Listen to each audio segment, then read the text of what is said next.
Does anybody remember Mag? Feels like I'm the only one that played that game. That game was freaking amazing. 256 players on one battlefield, way before that was ever a concept, especially on consoles. All the games with that many players were on PC, right? You had World of Warcraft, EVE Online, I think Lord of the Rings. At least in PvP, you could get battles big like that. I can't remember exactly.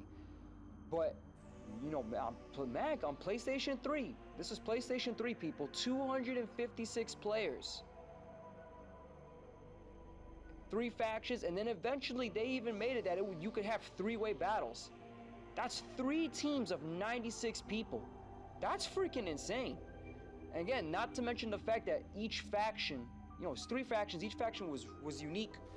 Each one had its own play style. You know, you had Sever. You know, they had heavy-hitting guns, but you know they were slow and accurate.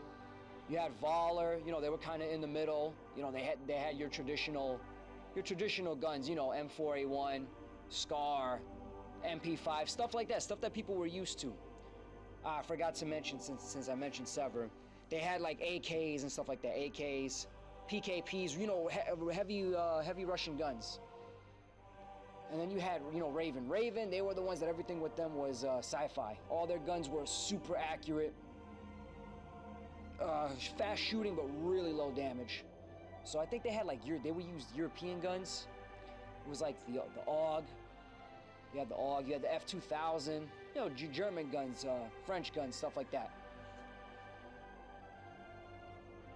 And their uniforms, man. The uniforms were awesome. You know, Sever had they had a very thug-like look to them.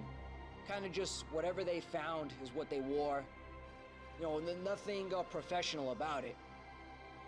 You know, they were wearing hoodies, old tanker helmets, hockey masks, and then of course, you know, Valor. Valor was, you know, traditional military uniforms, and Raven was definitely sci-fi stuff. You know, Halo, Killzone. I'm trying to think of something else, but you get the idea. I said sci-fi, so hopefully you get the idea. Man, I really need to start writing scripts. But then that wasn't it for that game too. On top of that, you didn't even have to be good at shooting in this game. You didn't have to shoot guns at all in this game. The fact that this game was so crazy that it had bunker building, barricade building, building walls, building motor pools, driving vehicles, you know, cars. APCs, they didn't have tanks, which kind of sucked, but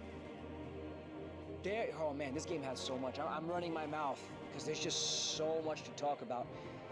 You know, the fact that the game played like an RPG and you chose your soldiers' skills. You chose if they were good at medicine or hacking or planting bombs, disarming bombs, repairing things, healing people, sniping, stealth, you know, even using knives, you know. Using knives off the bat, you couldn't just one-shot somebody. You had to teach your guy how to use a knife. So, you had that. You could teach your guy to be resistant to explosives, gas grenades.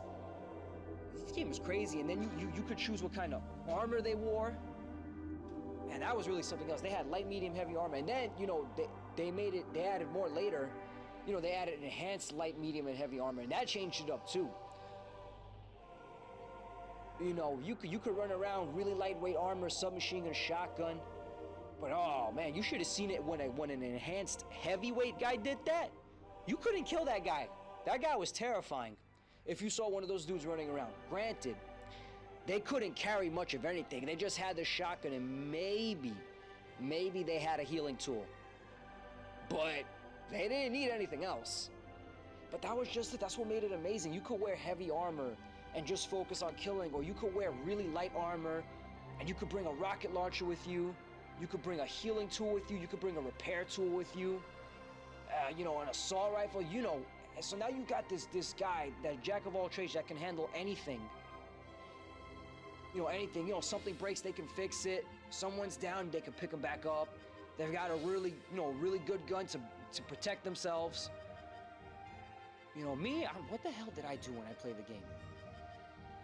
Let me see, I think I wore enhanced medium armor and I had a repair tool. I would either do enhanced medium armor with a repair tool and a healing tool with a submachine gun. Or I would do regular medium armor so I could bring a repair tool, a healing tool, and a rocket launcher with the submachine gun, because I really freaking hated when people would park APCs right up on top of you and dudes were just spawning out of it nonstop and you couldn't blow the damn thing up. That was frustrating. But yeah, you didn't even need to be good at the game. That's what I loved about Mag, dude. You didn't even need to be good at it. You just needed to learn the mechanics of the game, and you would level up and you would make a crap ton of money to buy whatever you wanted. And you would level up fast. You would level up fast. Yeah, you would have these people that were good at killing and blowing stuff up. But when you started having guys come around that they maxed their characters out to repair bunkers, you know, and to revive people so, you know, their revives come quick, these people, you know, you started becoming a huge threat. You know, so much so to the point where, you know, you would get clan invites from random people. You know, these people didn't even give a crap about you, but, you know, it was so important to have people that were good at playing support. It was just as important to have people that were good at playing support than they were, you know, good at killing. Now, you were getting clan invites all the time for that. Now, granted. Oof, lost my train of thought. Wow, I really got to start writing scripts for these videos. But yeah, man, Mag. 256 players, 3 factions, RPG level, real role-playing game mechanics, not RPG like people. I'm talking, you know, World of Warcraft, Final Fantasy, Lord of the Rings Online, you know, that kind of leveling. You know, and choosing skill trees and all that stuff. Yep, I guess I'm gonna end it here because I'm running out of words. But yeah, man, if any of you remember Mag, I would love to chat, to talk about it with you all. And people in the game industry, whether you're freaking a AAA company or you're an indie, somebody please make a game like Mag. I will give you all my money. I'm not even kidding. Make a game like Mag, please. Okay, that's it. Everybody take care and God bless you.